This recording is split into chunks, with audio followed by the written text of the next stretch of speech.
PESEL. Część pierwsza. Wydobywanie informacji o płci. Płeć kodowana jest na 10. cyfrze PESEL-u. U kobiety ta liczba musi być parzysta, a u mężczyzny nieparzysta. Zatem na schemacie PESEL-u muszę wydostać przedostatnią, czyli 10.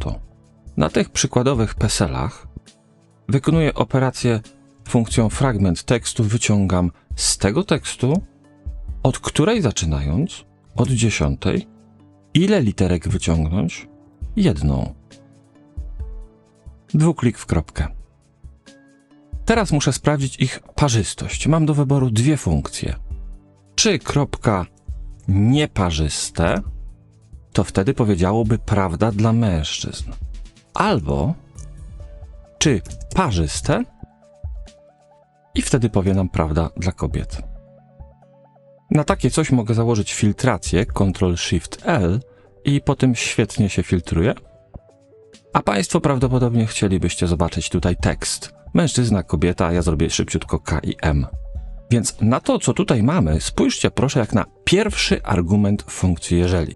Ja przed tym wszystkim dopiszę jeżeli i utworzę nawias, a po tym wszystkim, po tym pierwszym argumencie jeżeli dopiszę średnik, co jeśli prawda, średnik, co jeśli fałsz i domknę nawias.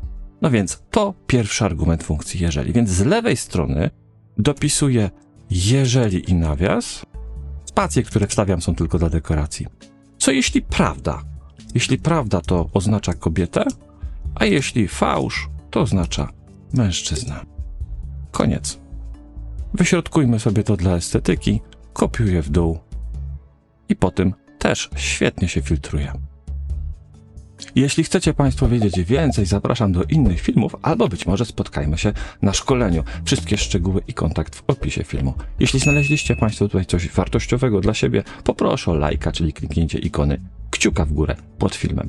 Jeśli macie pytania, piszcie w komentarzach pod filmem, postaram się odpowiedzieć. To na dzisiaj wszystko. Dziękuję za oglądanie, kłaniam się i do zobaczenia w kolejnych filmach.